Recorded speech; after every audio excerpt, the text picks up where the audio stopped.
Hello friend, જય શ્રી કૃષ્ણ. આજે હું બનાવું છું મરચાંનું ભરેલું શાક. એમાં આપણે નાખશું પહેલાં ચણાનો લોટ.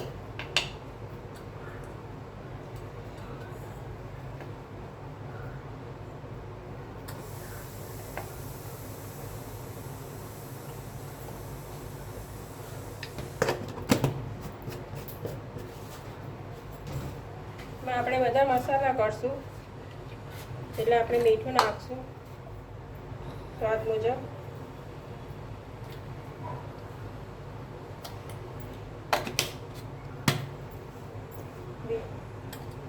સેજ લાલ મરચું નાખશું, ધાણા જીરું નાખશું, હળદર નાખશું, ગરમ મસાલા નાખશું 1 ચમચી જેટલો નાનો,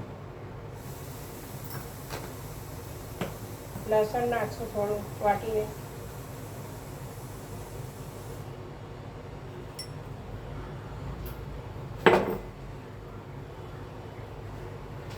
અને ધાણા નાખશું.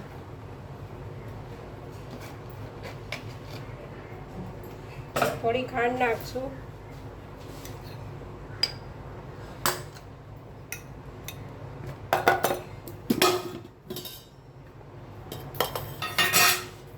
એમાં એક ચમચી જેટલી ખાંડ નાખશું. એમાં તમે બનાવો તો ખાંડ લીંબુ નાખજો. મારે એલર્જી છે એટલે હું નથી નાખતી. મને એલર્જી થાય છે ખટાશથી, એટલે હું નથી નાખતી.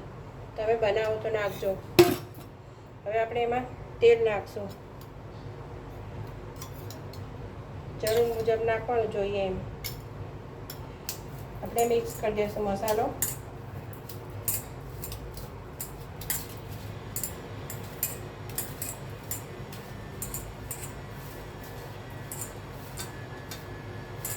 આમાં મરચાંમાં ભરવાનો છે. 10 મિનિટ પહેલાં મેં પાણી ગરમ મૂકી દીધું છે બાફવા માટે મરચાંને. હવે હું આમાં મસાલો મિક્સ કરીને એ મરચાંમાં ભરી દઈશ.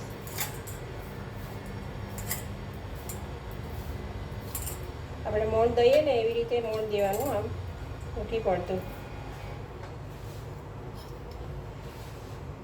હવે હું એમાં મરચાં ભરી દઈશ.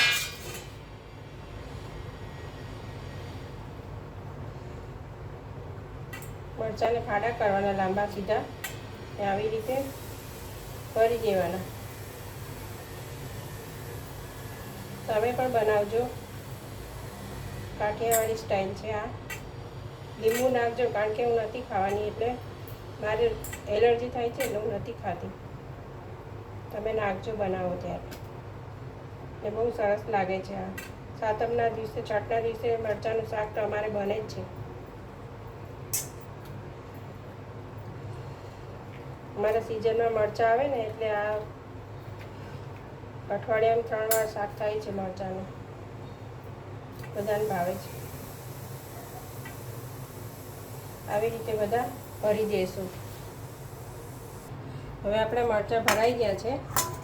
હવે આપણે સ્ટીમ કઢાઈમાં મૂકી દઈશું બાફવા માટે.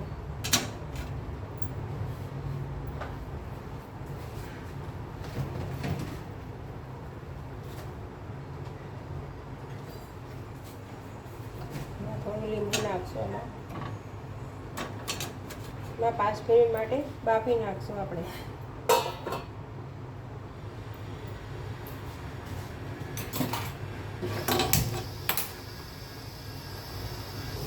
હવે આપણે ચેક કરી લઈશું બફાઈ ગયા છે કે નહીં.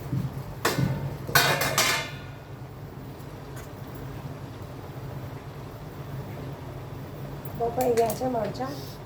એ ઠંડા થાય એટલે આપણે વઘારી દઈએ. હવે આપણે મરચાં વઘારી દઈએ. બફાઈ ગયા છે, ફરી ગયા છે. હવે વઘારી દઈએ. વઘાર માટે આપણે તેલ લઈશું.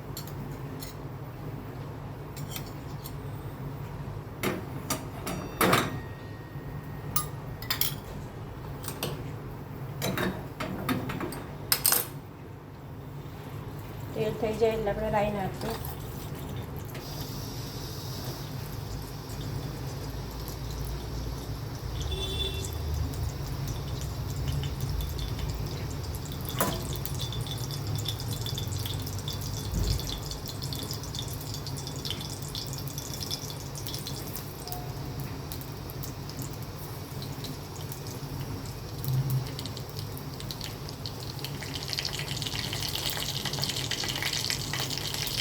નાખશું.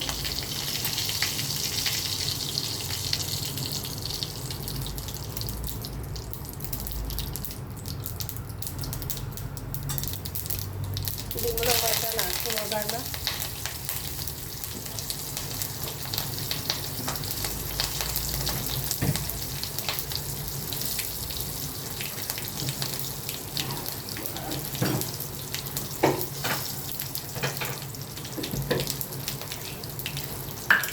વઘાર થઈ ગયો છે થોડો, આપણે મરચાં નાખી દઈશું.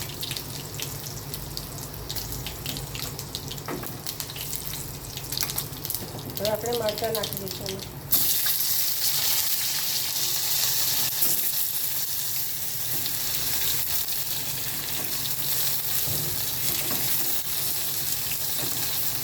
ગેસ ધીમો રાખવાનો, બળી ન જાય. મરચાં વઘારાઈ જાય છે.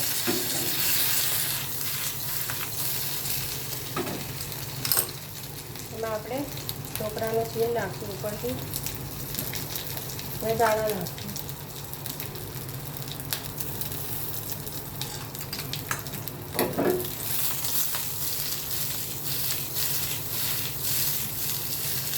આપણા મરચાં રેડી છે. ભરેલા મરચાંનું શાક તમે પણ બનાવજો. દાળ ભાત, શાક, રોટલી, ભાખરી બધા સાથે ખવાય. આવજો. જય શ્રી કૃષ્ણ.